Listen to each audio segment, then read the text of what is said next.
So welcome everyone to Video is the New Text. I'll be showing you some basics on how to use the video camera and get good footage and how to edit in Premiere. So first I wanted to ask you a few questions. When are you leaving for your trip? Next Wednesday. Okay. I'm just thinking, so there's looks like there's about 12 of you here, and maybe a few people couldn't make it, but because we're taking video, you're not going to be in the video. It's just video of me teaching this stuff, maybe for your classmates, but I know I'm sure you guys can teach your classmates as well if they couldn't make it. And I was also wondering, like what your experience, like how many people have used iMovie before? A few. Have you guys used Windows Movie Maker at all? Any other video editing software? Okay. Well, so, a lot of people, you can like take video on your phone now. It's become pretty commonplace to take video. But like when I was growing up, I was like, we had those old school video cameras, and it was a whole ordeal. Like nobody knew about video editing. You had to like cut stuff. Now it's become very commonplace to take video, but usually people don't know how to edit video. So even if you have some background in iMovie, that'll be helpful. But I'll be showing you Adobe Premiere. So my understanding is that's what you'll have access to. And you can come, these are all computers from the Commons here. And this is the College of Education and Human Ecology. So this space is primarily for those students, but you can actually come in and use these computers. There's Macs and PCs. All of them have the latest version of Premiere. Or you can go to any of the digital unions to use it too. But just to give you a little bit of background where I'm coming from, I've been working here for 3 years, and I manage the media services unit for our educational technology team.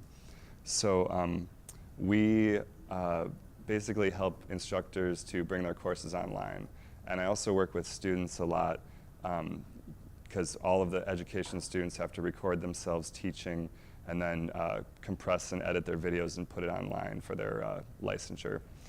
But prior to this, I was a member of I'm still a member of the digital storytelling program, but before that, I worked for the Digital Union. Have you guys been to Digital Union before? There's one in Hagerty, one in Pryor Health Sciences Library. There's one in Stillman now, and in the basement of Denny, there's recording studios. So there are a whole bunch of digital unions, and they all have the latest version of Premiere, so you can go anywhere to edit there. And I was a student staff member there when I was going to school here to get my BFA in art and technology. So I was originally focusing on 3D animation. We do all the traditional art mediums, and then we get into like animation and robotics and like making holograms and all kinds of fun stuff like that. But I got the most into digital video and video art because to make an animation, you're doing like 3D animation, you're making these wireframes, you're doing special effects, and it takes many hours to render. And you can make some cool stuff, but it takes a really long time. And digital video, you can have a cheap video camera, you can use a video camera on your phone, you can get video anywhere you go, and then edit it, put effects on there, put music, and like make something cool that you can share with your family and friends. And it's a lot more time efficient and like an accessible medium to share things with people. So that's when I started focusing on digital video, working at the Digital Union, helping people make videos there for 4 years, and working here. So I really enjoy, like in the art program, you're communicating concepts through visuals, and video is really a way that you can be creative, express something that you're interested in. So that's kind of like why I got into it. And my hope here today is to show you that video is not scary. So you may be a little bit intimidated by the technology, the equipment, and the software, but it's really fun. You can shoot video anytime you want. The cool thing is, you don't have to really worry about getting good video or editing it perfectly because you can clean it up. So you shoot a bunch of video, a bunch of it will probably look terrible, but you use the best stuff. You only pick the best parts That's the beauty of being able to cut, rearrange things, edit, and your final video can look really great. So I'll show you how to do that. Video is the new text. What that means, originally people were handwriting, and then there came typewriters, and then there came computers, and it was all like text, and then there came graphics, and now you're pretty much expected to be able to show presentations with PowerPoint. So we live in a visual culture where you're expected to, I like all the emojis now, like everybody communicating with images, which is really cool. People are sending each other Snapchats and video chats and FaceTime, and so video is very much like a communication platform that you're kind of expected to know how to do. So if you can record video of yourself, you can edit that, it just opens a lot of doors for you. You can document anything you're working on and make videos of it that you can impress people with, impress your future employers and stuff. So you all have this folder on your desktop that it says something like Premiere Workshop Files. And this URL right here, this go.osu.edu/video is the new text, this is where you can download, if you're on another computer later, you can download all of your workshop files that I'm using, and it might be in the downloads. You can't log in? Okay, yeah, I'll get that. But this has my PowerPoint, so you can, if you go to that link, you can download my PowerPoint and all the workshop files and stuff. It should be on all your computers already. And basically, just as an overview, I'm going to be going over how to plan for your video shoots, how to get good video recordings, the actual recording with the camera, audio, lighting, getting good shots, and then the editing itself, the fun part. I think video editing is pretty fun. And I'll show you some good resources where you can get Creative Commons, that's copyright-free, music, images, whatever you want to get, and the editing itself. So first, to start off, you go to do a video shoot. Some people just think, oh, I want to shoot this event or this interview, or and they just go out with the camera and start shooting. And if you, what do they say? They say if you fail to plan, then you plan to fail. So it's kind of like a garbage in, garbage out.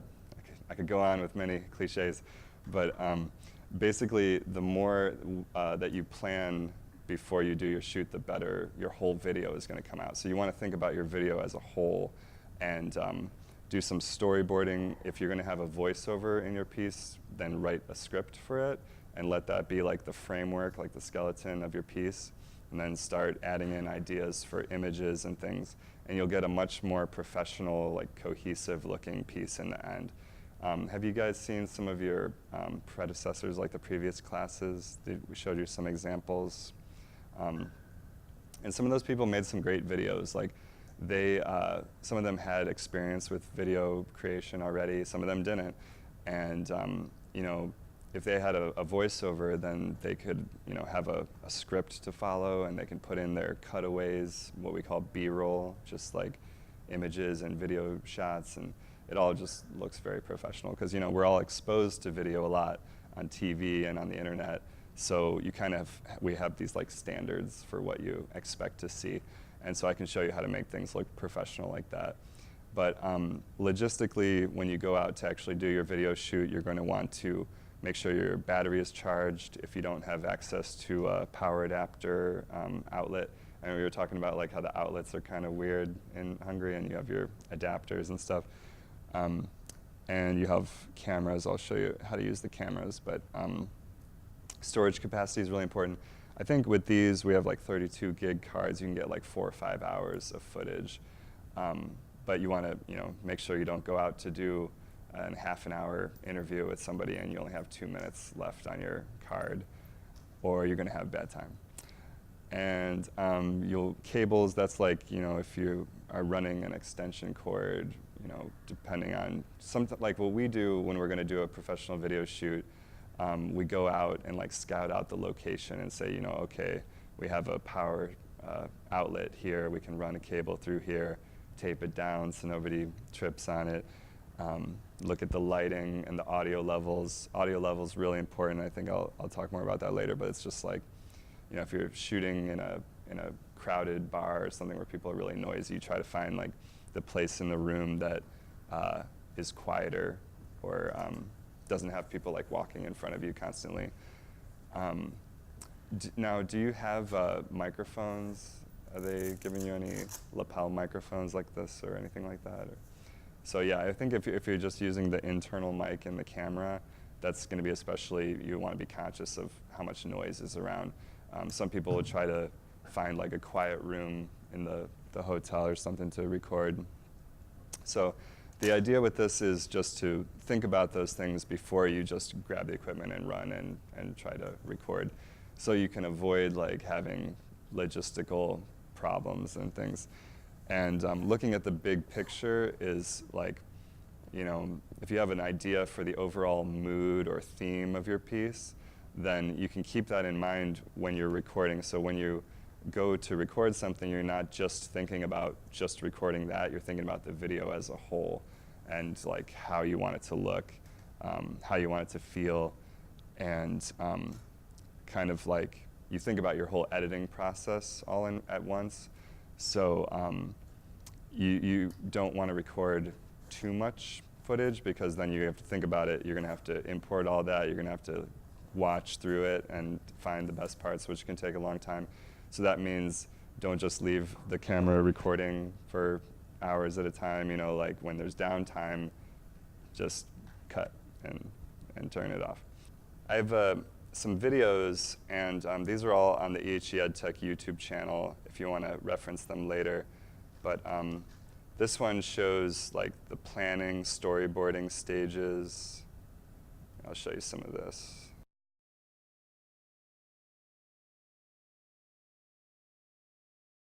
The first step, and arguably the most important step in making a successful video, is having a plan.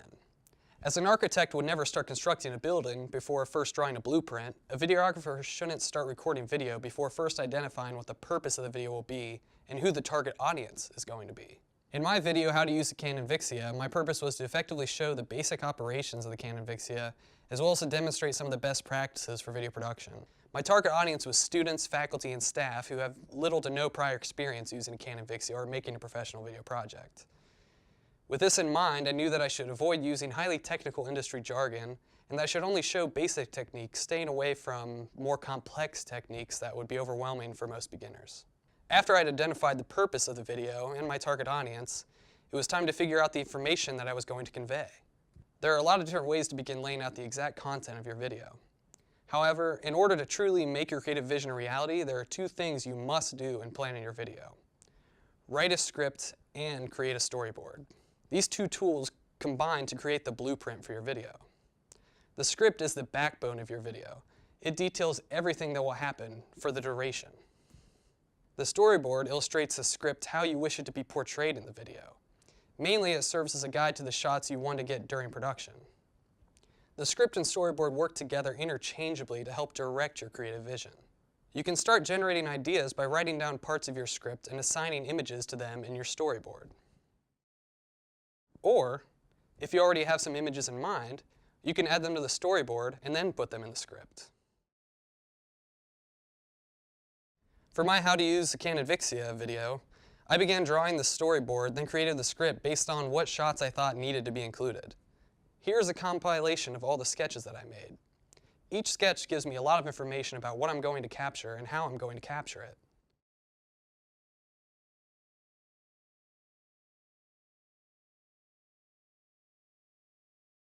Reviewing the first shot in my video, you can see that I decided to do a basic establishing shot, capturing the entire Canon Vixia.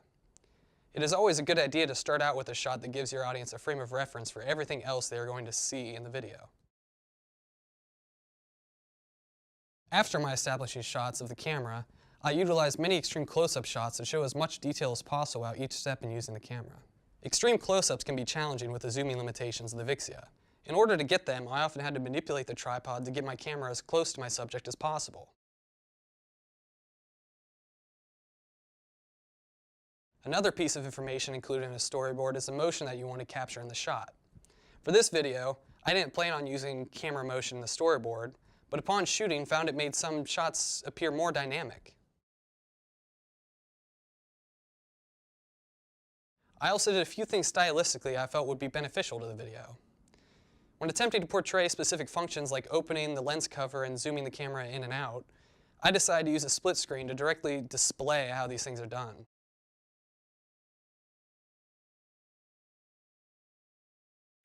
I also utilized stop motion to show how the SD card is inserted and where cords need to be plugged in. I could have simply recorded myself doing these things, but that wouldn't have been nearly as interesting. Stop motion is also incredibly easy to do. All you need is a camera on a tripod, some movement, and cuts made in editing, and voila, you've got stop motion. When it comes time for production, you don't have to shoot your scenes in the order in which they're going to appear in the video, because you can edit that order later.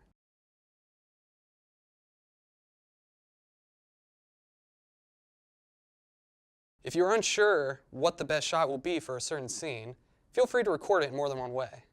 You can always select which approach worked better once you start editing. A best practice is say dog, see dog. There is no reason to make your audience try to imagine what you're referring to in a video. When possible, illustrate exactly what you're talking about with either still images or video. So, now that you know how to make a successful video, you're ready to start making videos that should hold true to your creative visions. Just remember to identify your video's purpose and the target audience it is being made for, plan out your video as much as possible using a script and storyboard, and get creative with your shots. Make it interesting, using techniques you feel add something to your video. But he talks about storyboarding, and different people have different ways of storyboarding, like it's kind of personal preference. What Michael is one of our student workers here. What he likes to do is just have like note cards and write out, you know, this shot looks like this, intro, title, this is a shot of this, and then he rearranges them so that you feel like the video has a good flow that you can follow.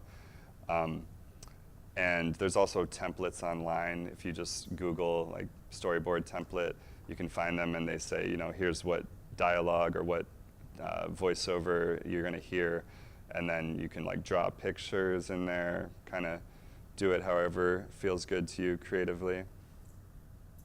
So audio is really important. I talked a little bit about this. But we always say, you know, good video is dependent 60% on the audio quality and 40% on the video. Because if the video looks really spectacular but you can't hear what the person's saying, no one's going to be able to understand the video at all. And you know, if you don't have mics, you don't have to worry about that. You just want to, like with these cameras, I think you are getting something similar to this. These little Canon Vixias, like you want to put it, it's got like ideally like a 15-foot range for the microphone. So rather than putting it like really far away from your subject and then zooming in, you want to put it close to them so that you get the best audio signal. And you always are going to want to use a tripod most likely. Unless I usually use the example of if you're shooting like an action scene or something, action-packed, you know, like that show 24 where it's all this like handheld motion. You know, you want it to look professional and like a calm, serene like type of shot, then I'll pretty much always want to use a tripod. And so, do you know if you're getting tripods like this? I thought they had tripods for you. I don't know. But these are really cheap. These were like $10, and you know, we order like 50 of them for checkout for EHE. Is anybody in the College of EHE here? Well, there you go. Oh, okay. You guys have access to these, as you might already know. You just bring your Buck ID right to the College Commons here, and you can check out these video cameras, these tripods, and you can also check out little external audio recording devices, digital audio devices. Anybody that's not in the College of EHE, you can go to central classrooms, but they only lend cameras they only lend stuff for a few days, and I think you're already getting stuff from your teachers. But with these tripods, they pop out. They're pretty simple to use. You just pop out the legs, and sometimes the little base plate up on top kind of throws people for a loop. But this, and I'm actually going to show you a video about how to do this too.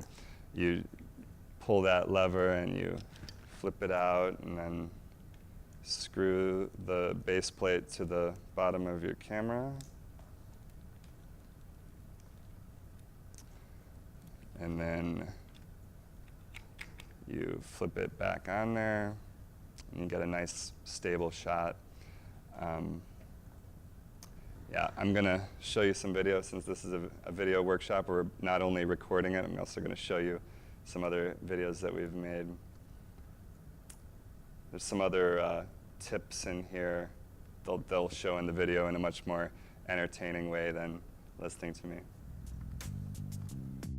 So, what do you need to know to start shooting with the Canon Vixia? Well, for starters, you'll want to use a tripod. A steady shot looks professional, and a tripod guarantees that. First, unlatch the base plate and remove it from the tripod.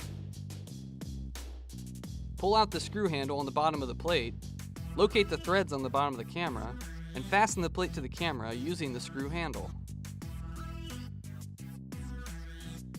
Flip the screw handle back down, and pull back the lever, put the plate in, and fasten the lever back to secure the plate. Before you start shooting, you want to make sure that your battery is charged. The charger port is located on the side of the camera. All you have to do is take your charger cord, plug this end into the camera, and plug this end into an electrical outlet. Now you're charging. This light will turn green once the battery is fully charged. Now you're ready to start using the camera. To turn the camera on, just open it up. But the lens cover is shut. The lens cover switch is located right next to the camera lens. Now we can see what we're shooting, but before you start shooting, you need to insert an SD card for the camera to record onto. You insert the card like this.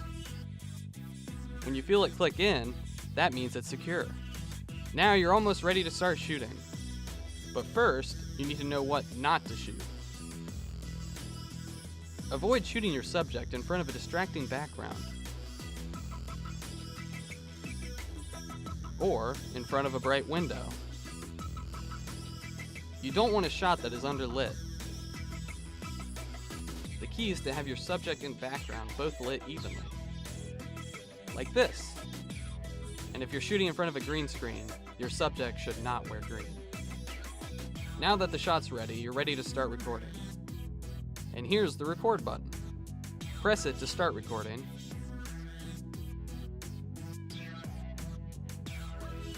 and press it again to stop recording. To zoom in and out, use the lever located on top of the camera.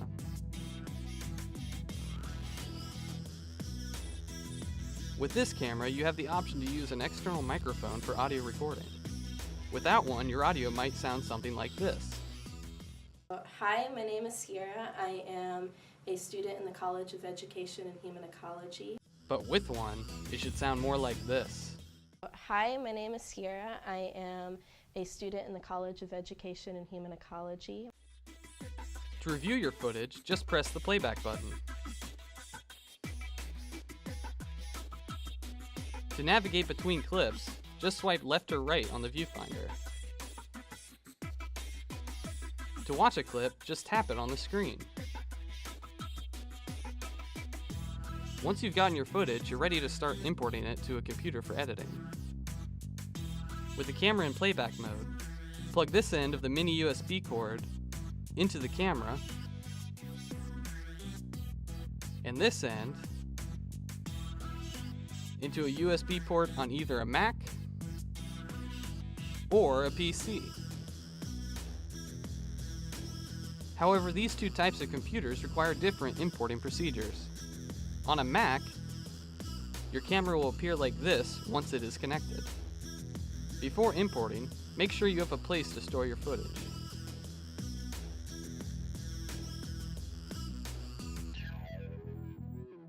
Once you know where the footage needs to go, open the camera's icon on the desktop. Then, open the private folder. Next, right-click on the AVC HD icon and select Show Package Contents. And do the same on the BDMV icon in the next window. Now open up the Stream folder. Select the files you want to import. Drag the files where you want them to go. And now your files are importing. Once your files are done importing, right-click on the camera icon and select Eject to safely disconnect the camera. On a PC, your camera appears like this. Again, first you need somewhere to put your footage.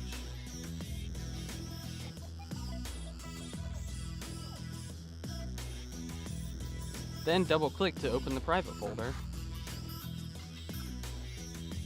Do the same to the AVC HD folder, the BDMV folder, and the Stream folder. Now select all the files you want to import and drag them to your desired location.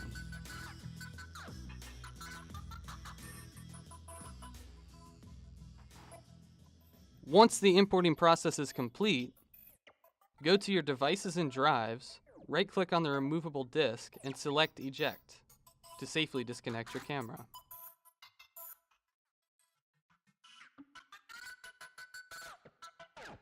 Now you know everything you need to know about using the Canon Vixia. So stop watching this video and get out there and start making your own!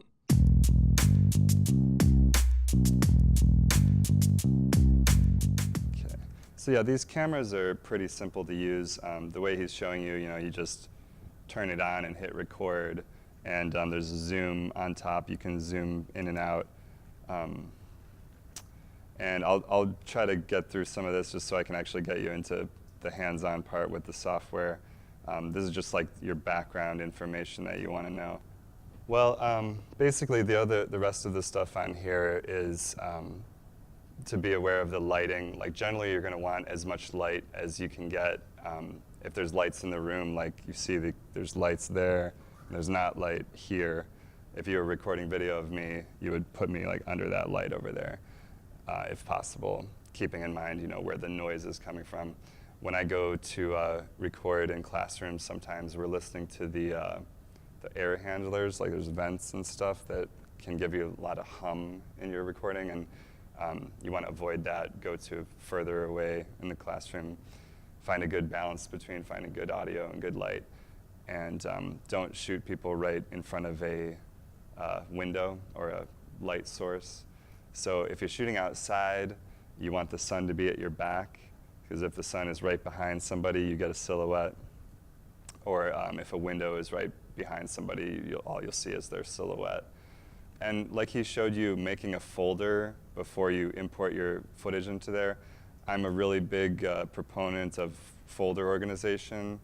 And like you see in the folders on your desktop, if you make individual folders for your raw video clips, images, music files, anything that your storyboard files, like anything like that you're using, rather than if you have them all just kind of jumbled like on your desktop or spread throughout the computer, you can very easily lose things. And then when you drag and drop things into the software, Premiere doesn't like make copies of those files. It's referencing them from wherever they originally were when you brought them over. So if you have, first you start off, you only have a few files. And then later on down the road, you have a whole bunch of files, and you say, oh, I'm going to put these in a folder, or I'm going to change the names of things so that you know which file is which. Premiere will lose the connection to them, and you'll start getting errors and things won't work. So it's best to have this nice like folder structure. So like if you download from that link that I gave you, you'll get this file, this folder structure. So then you can put things into their little folders, and then you can bring them into your project, and you'll know where everything is. That will actually save you a lot of time from searching for things later. And has anyone heard of the Creative Commons before? Do you know what that is? Yeah. It's, so you know, when things are copyrighted, and generally anything that you find on the internet, images, music, anything like that, has a copyright intrinsically. Whenever somebody makes something and posts it somewhere, it's copyrighted by them technically. So unless something is labeled as Creative Commons with the 2 C's, then it's free to use. They just want you to attribute them, like to put their name in the credits of your piece. So all of the music, images, video clips, like everything that you see that I use is all Creative Commons.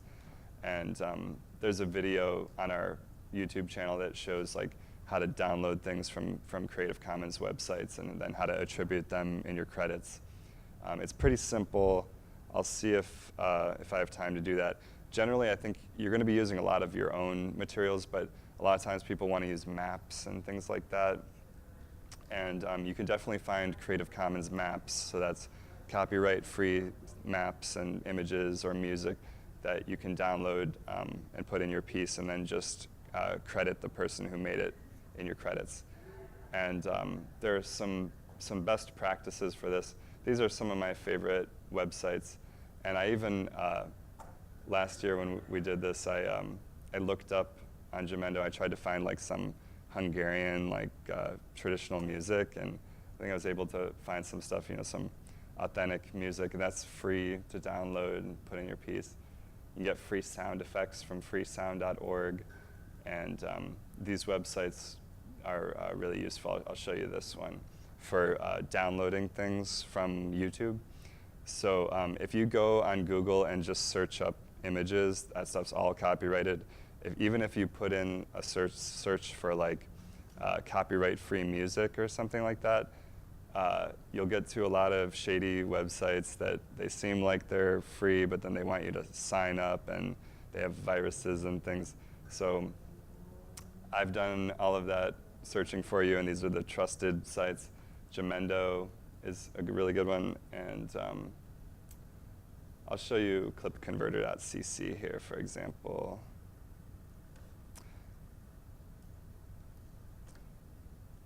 So this is like when you want to, if you find a song that you want to use on YouTube, and on YouTube stuff is like under the YouTube license, which is kind of like a copyright, but you can usually use stuff.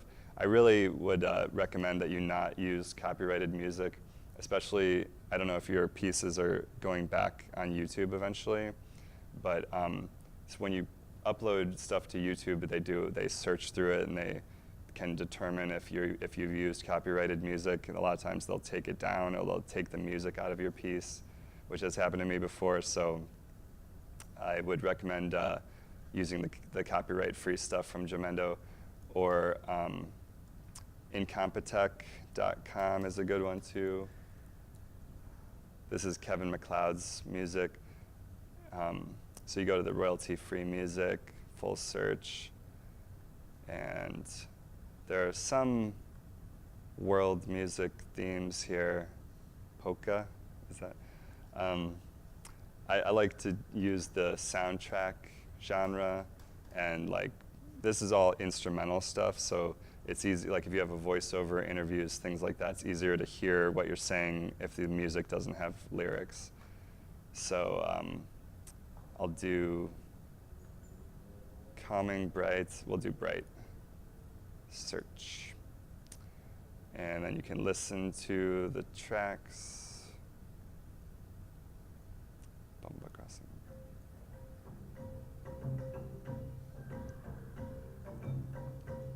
This is like African music that might work for you.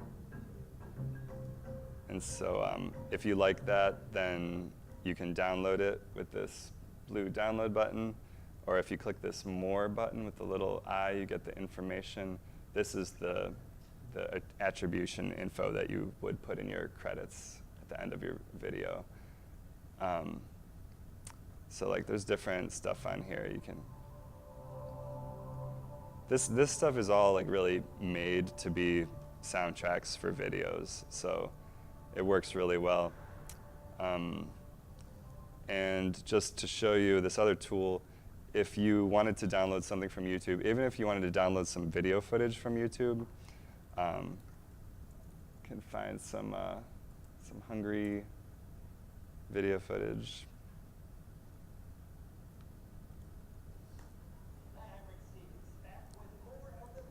Bunch of old guys in a pool. You're definitely going to want this in your video. So what you would do, I'll show you this video downloading website's called clipconverter.cc. And so what you do is you copy the website address from the YouTube video, and then go to clipconverter.cc, paste it in here, and hit continue.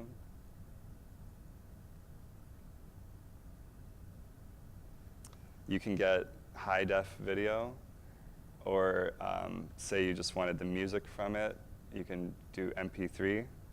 And so I'm going to put it all the way up to the highest quality video, and then click start.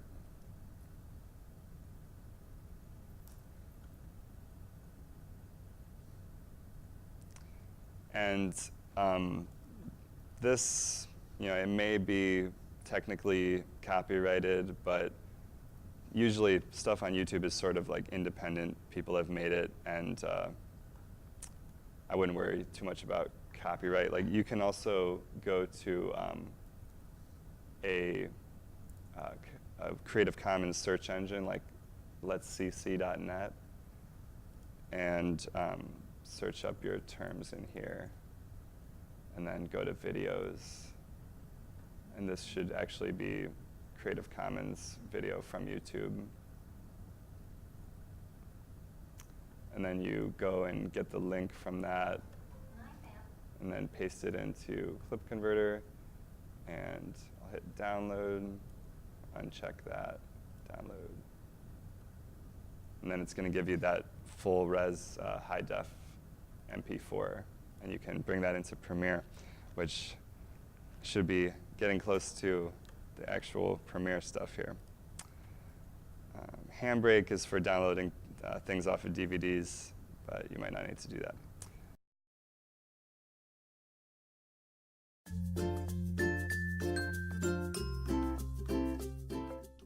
Welcome to this tutorial on downloading multimedia from the web to use in your video project. If you're using a voiceover in your video, I recommend writing your script first, because that's the primary driving force in your video and what you really want to say. That becomes the skeleton or structure for the rest of your media in your timeline. After you've written your script, you can start to insert portions of it into a storyboard template and plan out what visual aids you want on screen at that point in the video. Before you start downloading media, I'm going to highly recommend creating a neat folder structure for your project.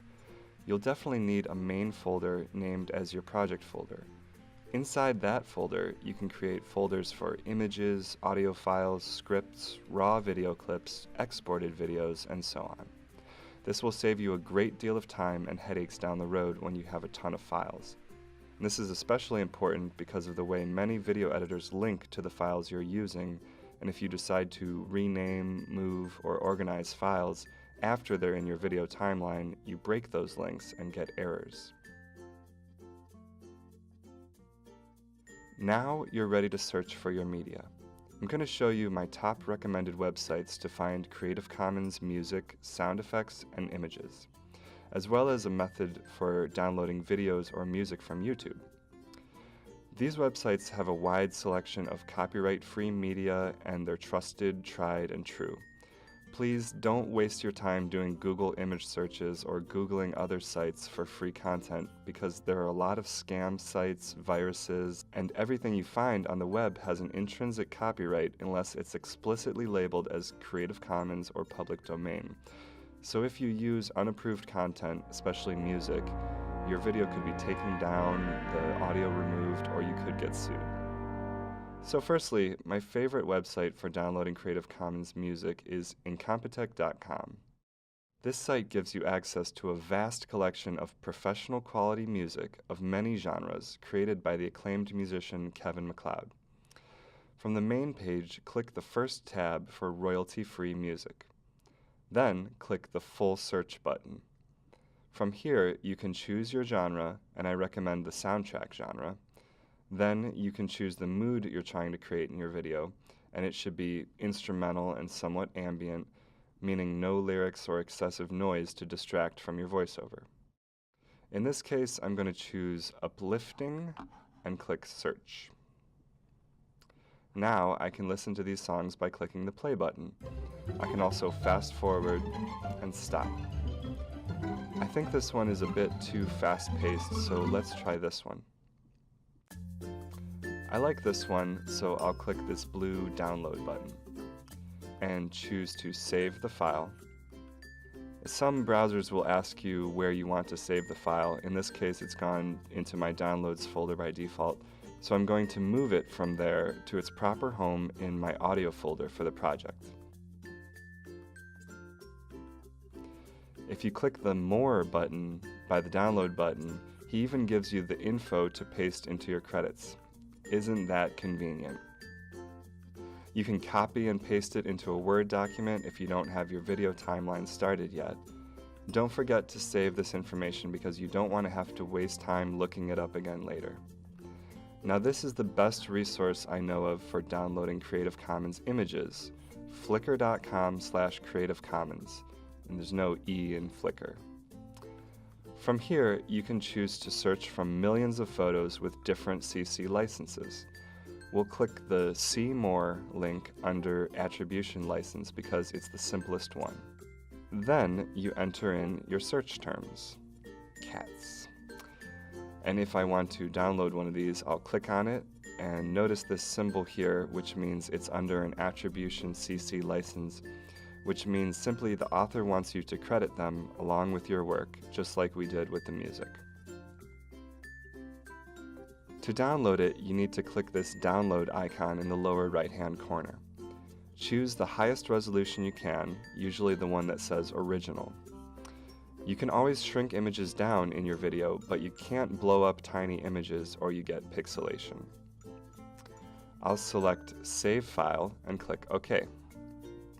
Again, I'm going to move it into its proper folder, but first I'm going to rename the file with the author's name so I can attribute them in my credits. If you want to be really thorough about your citation, for example, if you're going to be making money off of your work or something, you can click the link where it says Some Rights Reserved, and that will give you the link to the specific license info. You can copy and paste this into your credits doc and eventually put it in the description info on YouTube or whatever hosting service you're using. Now I'm going to drag the image into my images folder like so. Now, you might not find your image on your first search, and if this happens, you can broaden your search by clicking where it says License and changing any license to Creative Commons only. This will search all combinations of the various CC licenses. If you do this, you will want to click the license info down here to see what rights the author has claimed and how you can share their work. I want to show you one more resource that should come in handy for everyone. It's called clipconverter.cc, and what it allows you to do is download video or music directly from YouTube for use in your video project.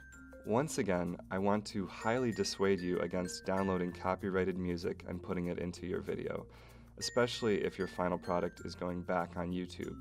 Major record labels can and will remove your audio. Trust me, it's happened to me. However, the good news is you can download covers of popular songs by independent artists and YouTubers. There are also millions of videos on YouTube which are licensed as Creative Commons for you to use. Here's how it works. Go to eng.letscc.net, search for your song or video footage, and click on Videos. When you find something you like, go directly to that link and copy the web address.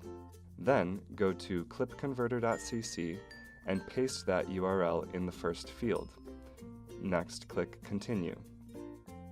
It gives you some options, but it chooses the highest quality by default, so if you want video, just leave it as is and click Start. When it's done processing, uncheck this little box if it's there, and click the Download button. When it's done, remember to move it into your raw video footage folder for this project. This is a multi-step process, so I'm going to do it one more time quickly to show you how to get an audio file. Step 1, let's cc.net, search. Step 2, go to the video link and copy it.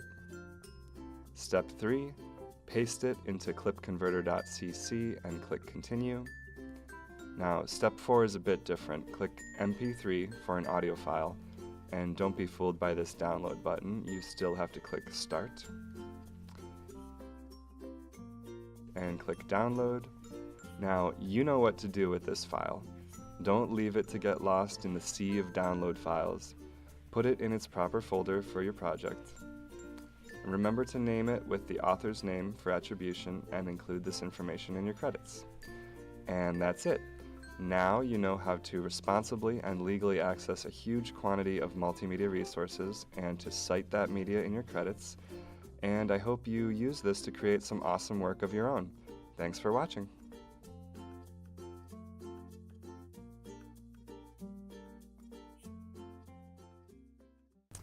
And so yeah, next is our actual editing.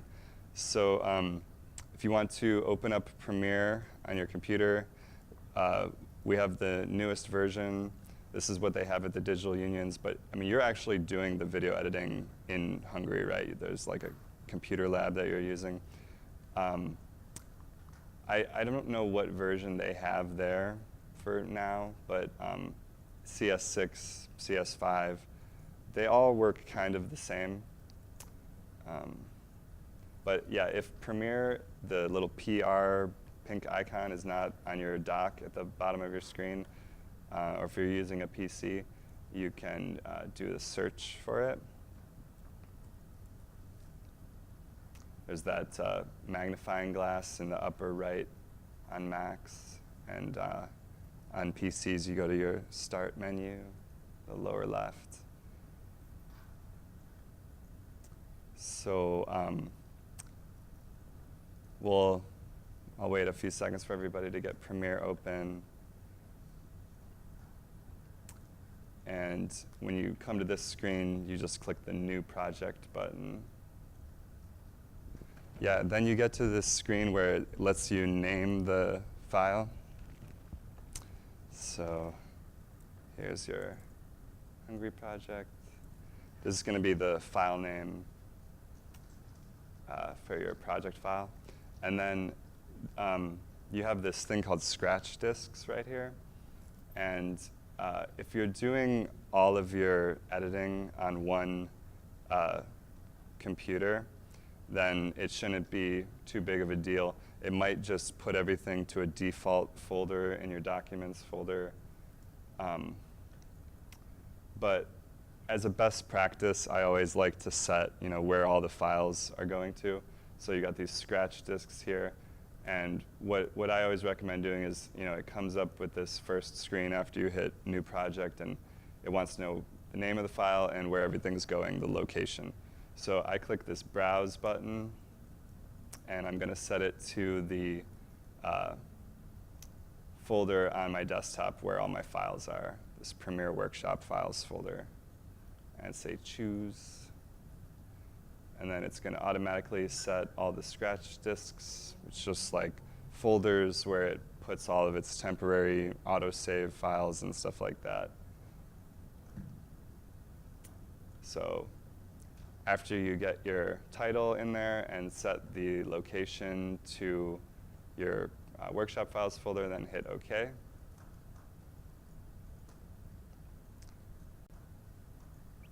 And then it'll open up your blank timeline.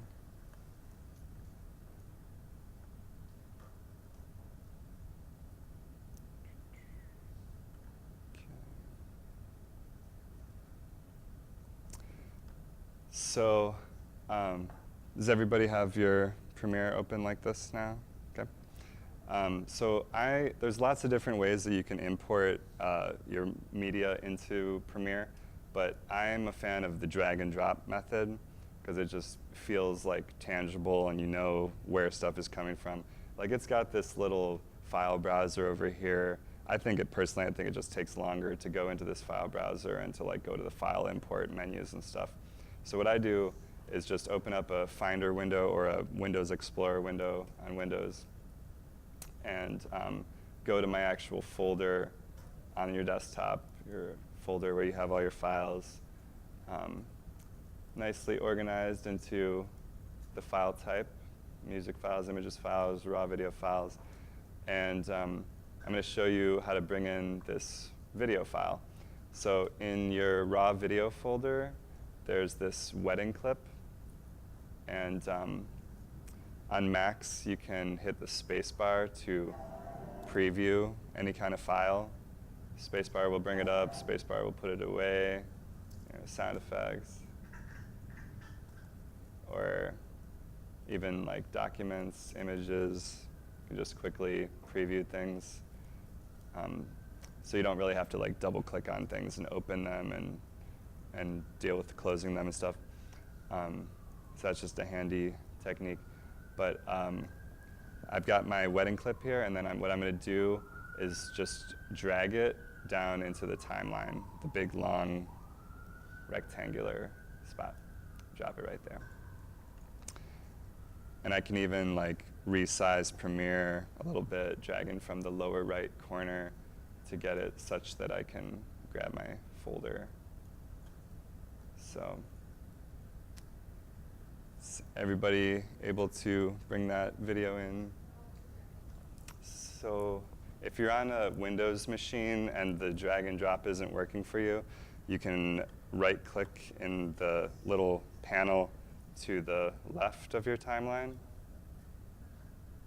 right-click, and then you get the import button, and you can navigate to your desktop, workshop files, raw video, and grab that wedding clip. And then from there, you can drag it into your timeline. Some people have got your video files in the timeline. You can start playing around with it. So I like to zoom in and out because like if you're going to do some precision cutting, you want to like zoom in. What I'm doing is just hitting the plus and minus keys on my keyboard. And so I can zoom all the way out, and then you get like the big picture of your video. And then clicking around up where the time code numbers are, you can jump around. It's called scrubbing around, just dragging the playhead or clicking and making the playhead jump to different parts of this wedding clip. So then, if I want to do a precision cut, plus sign, zoom in, I can get like more of a precision area. So play around with that a little bit, and then I'm going to show you how to cut this. There's some slight differences between the different versions of Premiere. We found out this, and I don't know what version they have in Hungary, but with CS6, the previous version, we had to create a sequence. Like you can right-click new sequence, just do a default sequence, and then you can drag and drop your video file into there if it doesn't let you just automatically create a sequence when you drag it over like this version is doing. So, we good? Cool. All right.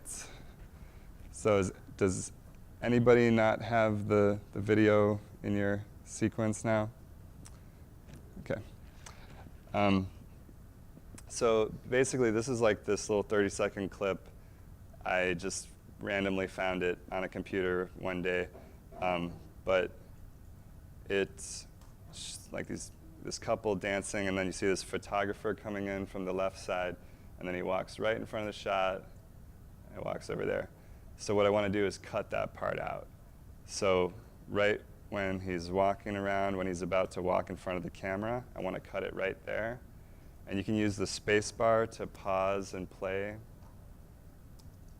And you can also, like I said, drag the playhead or jump around like that. But what I like to do is hit the space bar, so I'm playing, and then right about there where he's about to walk in front, maybe bring it back. And you can use the arrow keys to go frame by frame. I'm going left and right arrow keys on my keyboard to get, like, if you want to get that perfect frame, perfect precision cut. Right about there, I'm going to cut it. And so it's very important to keep an eye on what your cursor is doing. So you see my cursor right now is just an arrow. That's for selecting things, moving them around like that. And if I want to cut it, I'm going to hit the C key for a cut. And now you see my cursor turned into a razor blade.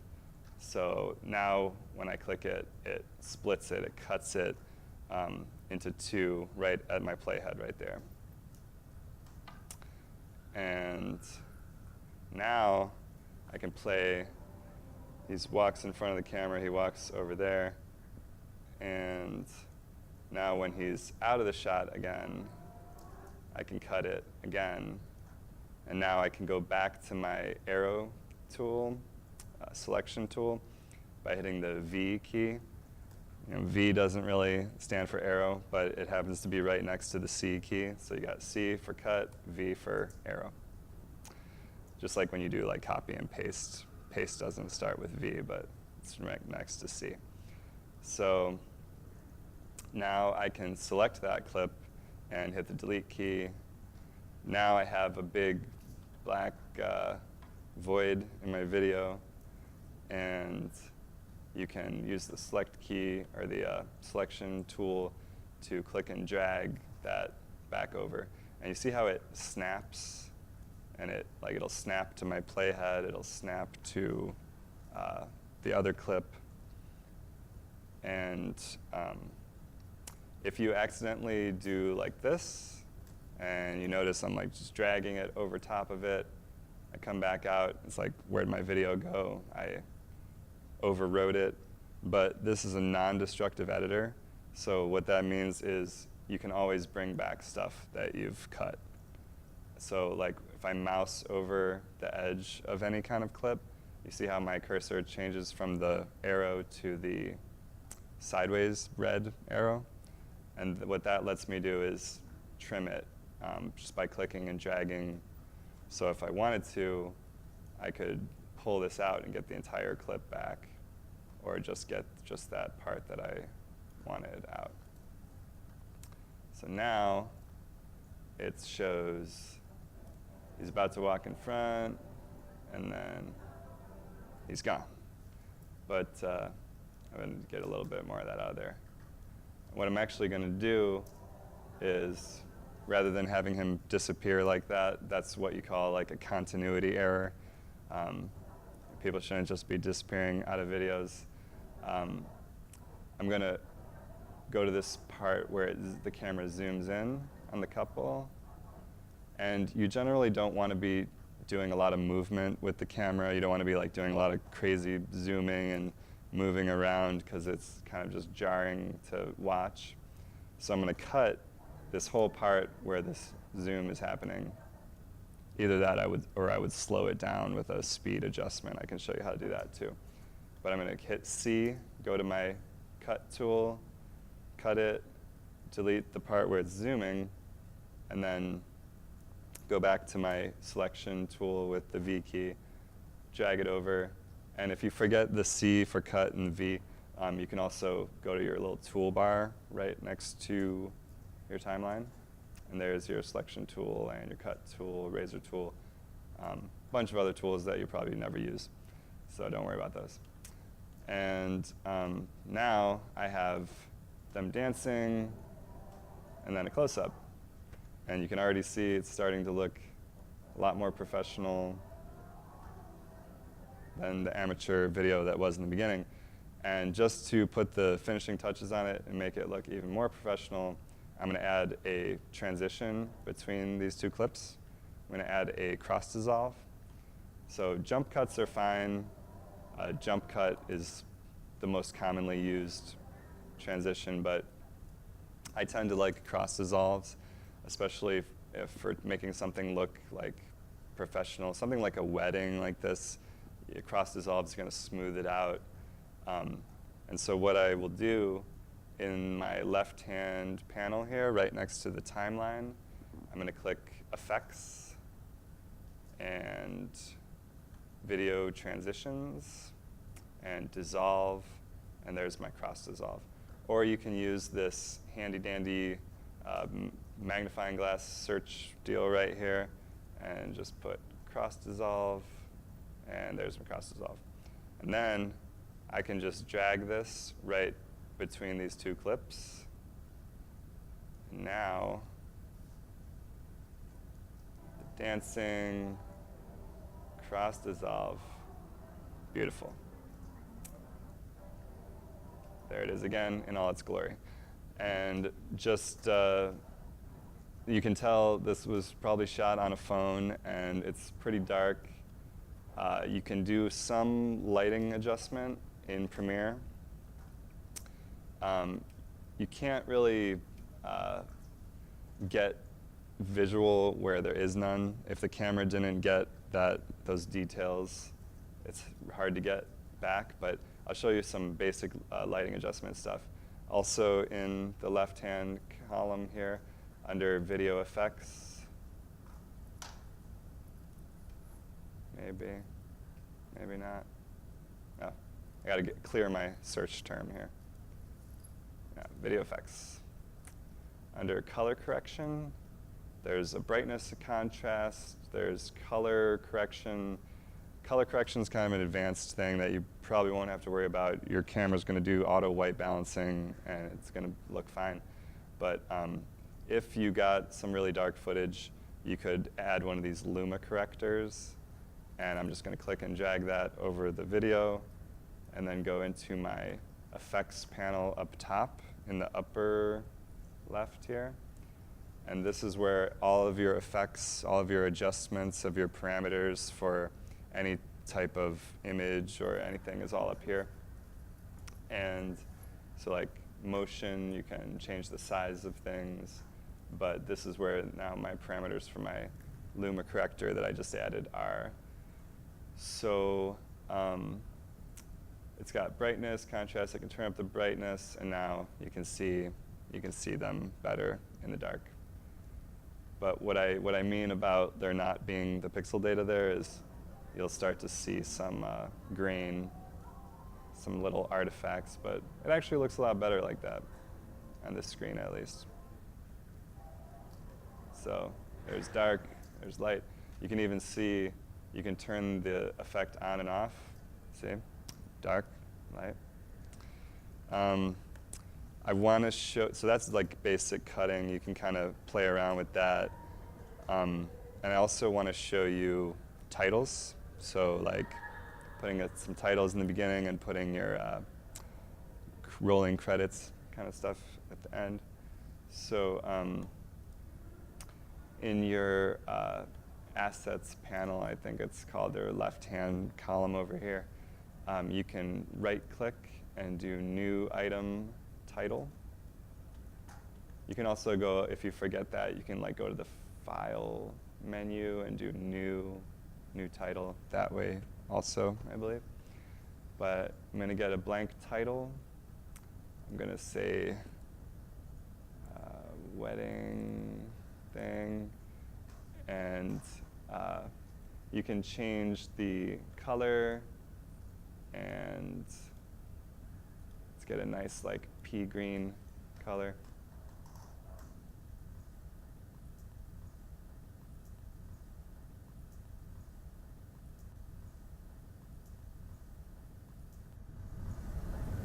Something readable generally is what you want.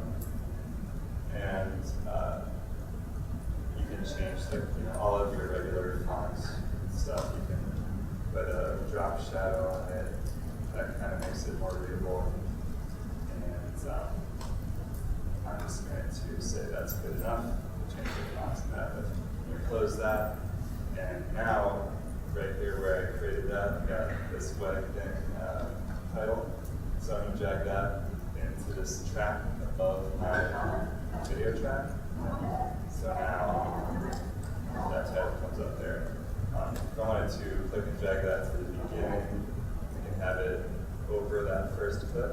Or if I'm just clicking and dragging, like selecting a box around my clips, move that down, and now it's just over the default blank background.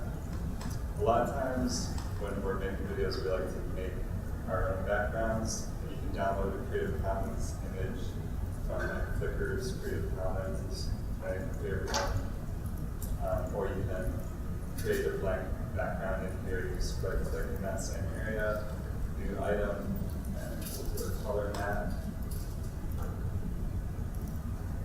And I think the white backgrounds are a little bit friendlier for this, so I'll just drag that in here. It's got to be on its own track, so now there it is over white. And you've got this abrupt transition there. I would add a cross dissolve there. My video transitions, dissolve, cross dissolve. Drag those there. That fades out very nicely. So also, if you're using any Creative Commons music, you can bring that in. So I've got some music files I downloaded right here. And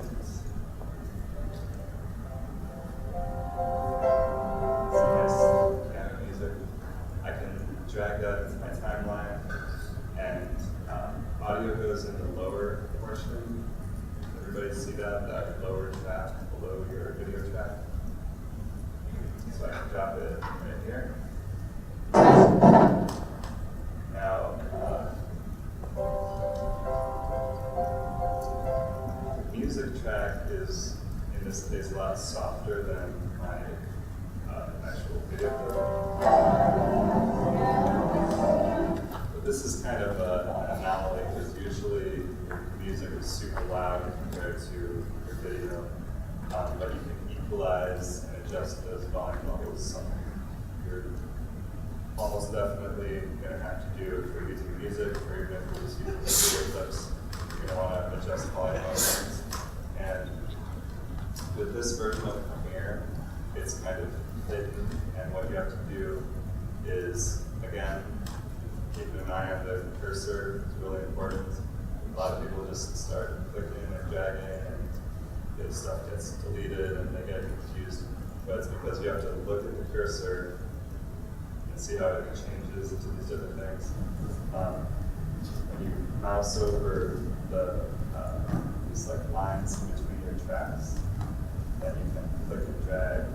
See how it just expanded and starts showing me the waveforms. So this is especially helpful if you're using a voiceover track. And so in your video exports folder, there's a voiceover track. Obviously, it doesn't belong in video exports, it belongs in the voiceover folder.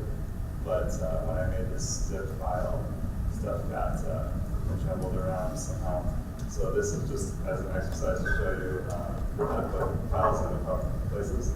So if you have this freckle story file in your video exports folder, you can click and drag it into the voiceover folder. So now, on voiceover, I will grab this freckle story voiceover file, put it in the track below my other video track. When I was working at a local community college, I frequently used accidents. So now you can hear that voiceover, and then this wedding clip gets super loud, so I'm going to lower the volume of that by mousing over the line between the tracks, clicking and dragging that down to expand to show my waveforms, my audio levels. And now, if you see how my cursor is changing in between the selection area and that, there's a line in the middle of of every audio file, which is the volume.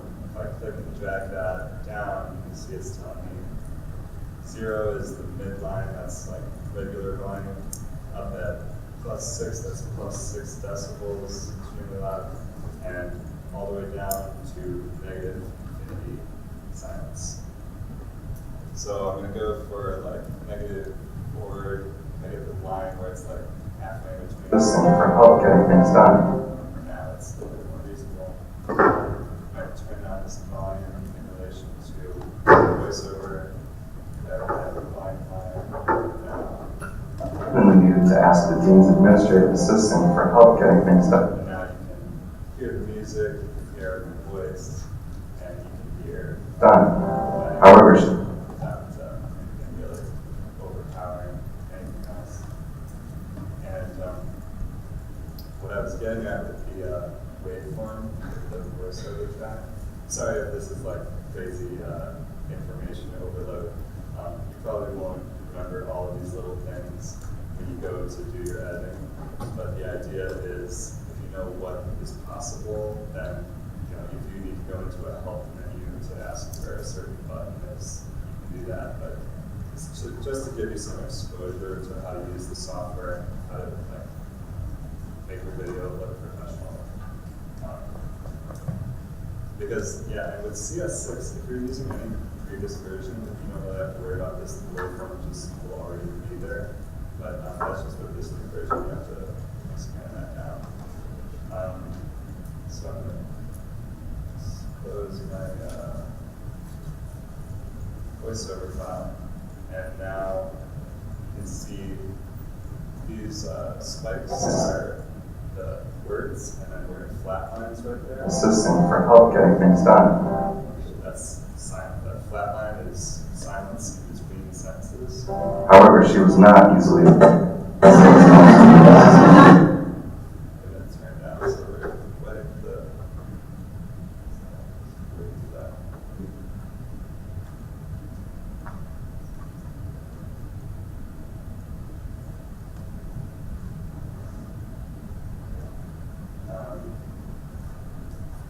So when the track flatlines like that, the pauses in between sentences, if you're using a voiceover, that's a good point to do a transition. So, if I have this wedding that starts off there, and then here's a break between. So I see how I lined up my transition point where the cross dissolve is between these two clips with that pause between the sentences. Now, if you watch it, And then we needed to ask the dean's administrative assistant for help getting things done. However, she was not.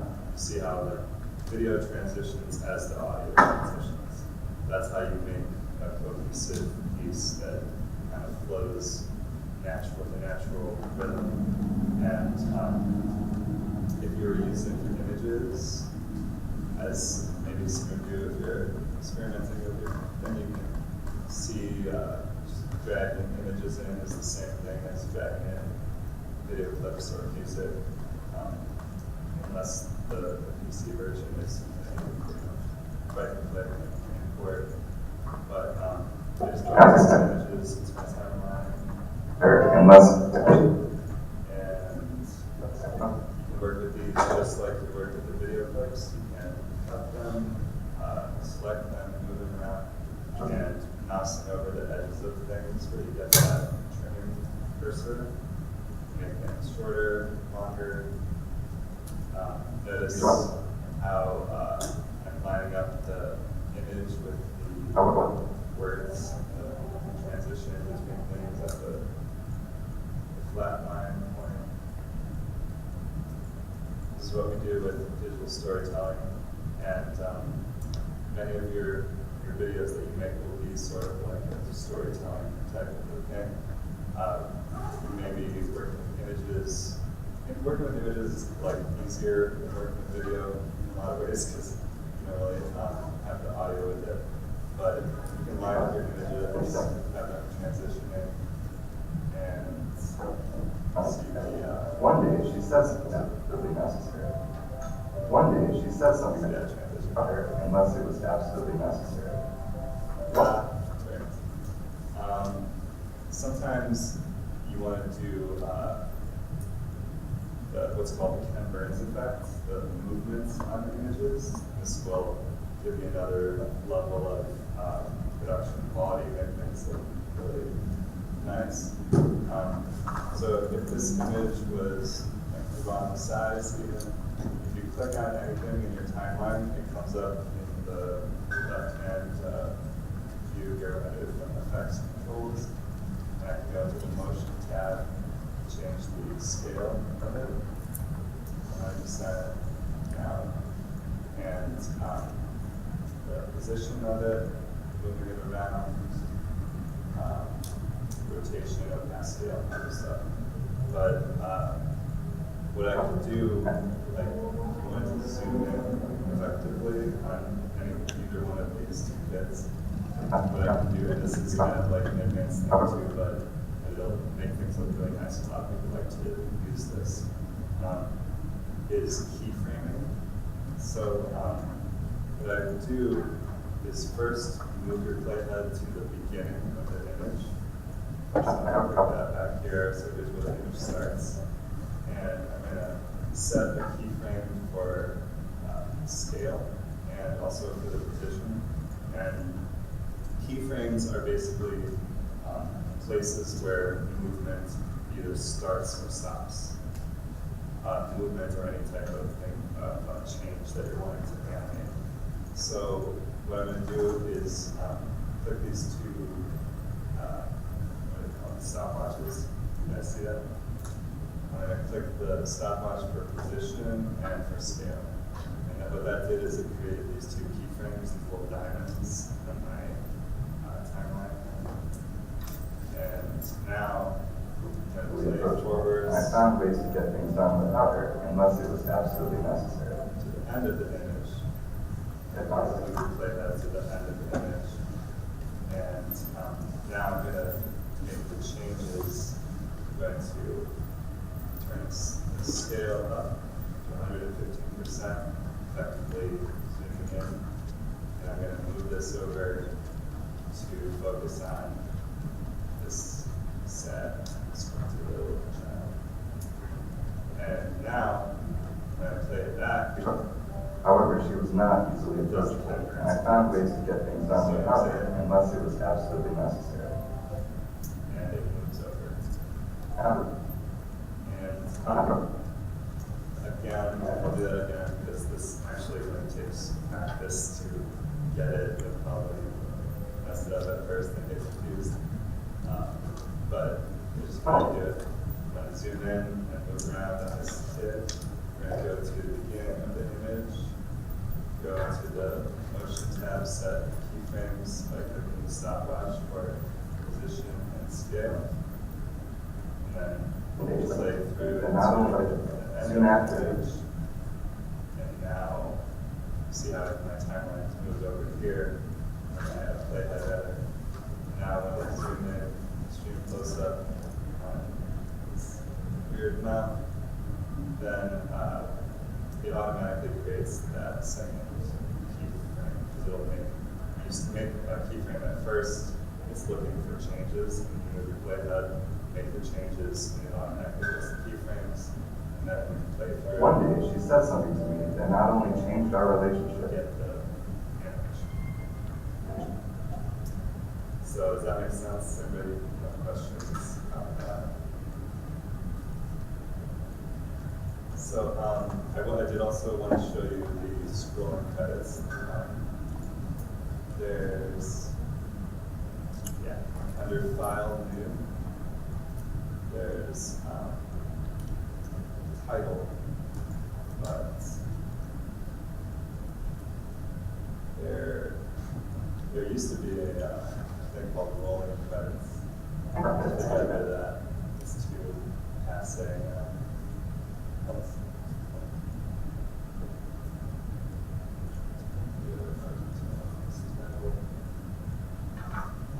It might not be in this version anymore. With CS6, which I think like you might be using CS6 on your There's a type of title called the rolling credits or crawling, I think it's called the crawling title, that you put all your text in there and it'll fly by like a rolling credits at the end of the movie. You can also use this regular title, and you can, depending on how many credits you have, this would be the names of the authors of your images.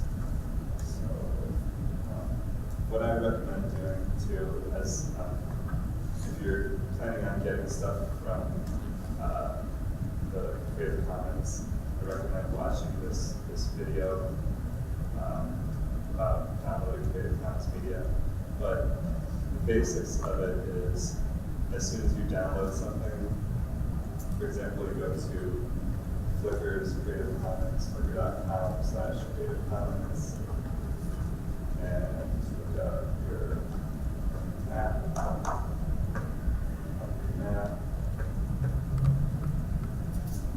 and download the image at the highest quality you can, original quality, 1700 by 822, that's good. Save file, save it.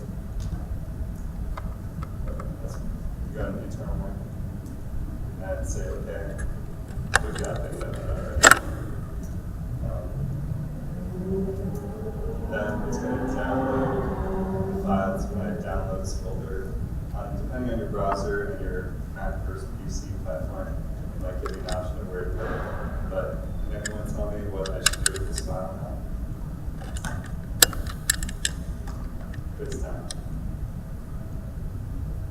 If you're thinking that I should drag it into my video, you're wrong. Because what you want to do is put it into your images folder. Yeah. Because, of course, you want to keep everything nice and organized. If you brought this into your video from your downloads folder, sure, it's there. But then if you decide you want to change the name of it to put the author, which I definitely recommend doing. So this tells me that this person named Aaron made this. You just put their username. A lot of times you don't know their full name, but their username is fine. Flickr username Aaron. Usually it's like some handle, like some Aaron 622 football fan, blah blah. This person's username is just Aaron. So when you go to save your file, you want to save that as the name of the file and bring it into your images folder before bringing it into your video, because now you get this lovely error. Premiere is freaking out because I changed the name and location of the file. It's saying missing media, and it's giving me this big offline mess here. And so you can reconnect it to where you moved it to, but if you change the name of it, you have to change the name back. But now when it's in my proper images folder with the proper name, I can bring it in here. Now, when I do my title credits at the end of the video, new title, and I say Hungary map by, that's not completely perfect. I would say something like Flickr user, font size that. Now, when you bring that to the end here, after credits, if you don't save the username of the person whose music or image you used, and then at the end you're making your credits, you would have to search up all of that stuff over again. And I've had to do this before, I've seen where people had to do this before. It's a huge waste of time because you're going back and searching and saying, oh, what was that image called, and what was that person's name, and you find their name, and it's like a big waste of time. But if you get into the good process workflow of look up the image or the music file and save that person's username into the file name, then put it in your folder, then bring it into Premiere.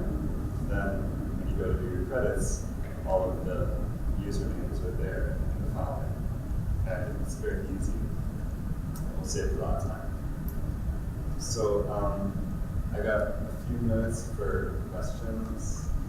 Is this making sense? Is this totally going to make anything you're confused about? Feel totally confident about your video production skills now?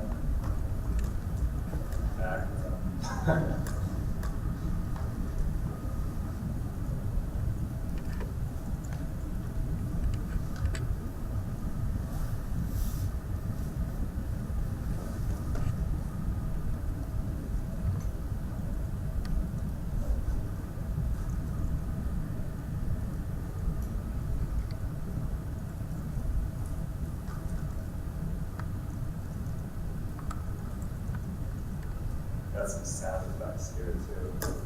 Just applause. You should put that at the end of your video. Get some cams. Yeah, got this baby laughing sound effect.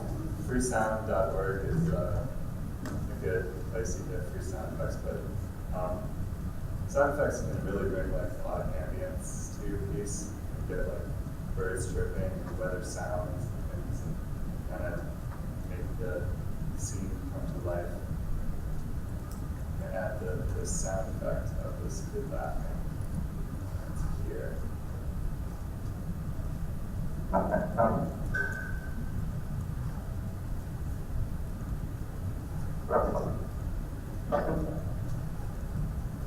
One day she said something to me that not only changed our relationship. It's just that easy. Make a very realistic and ridiculous video.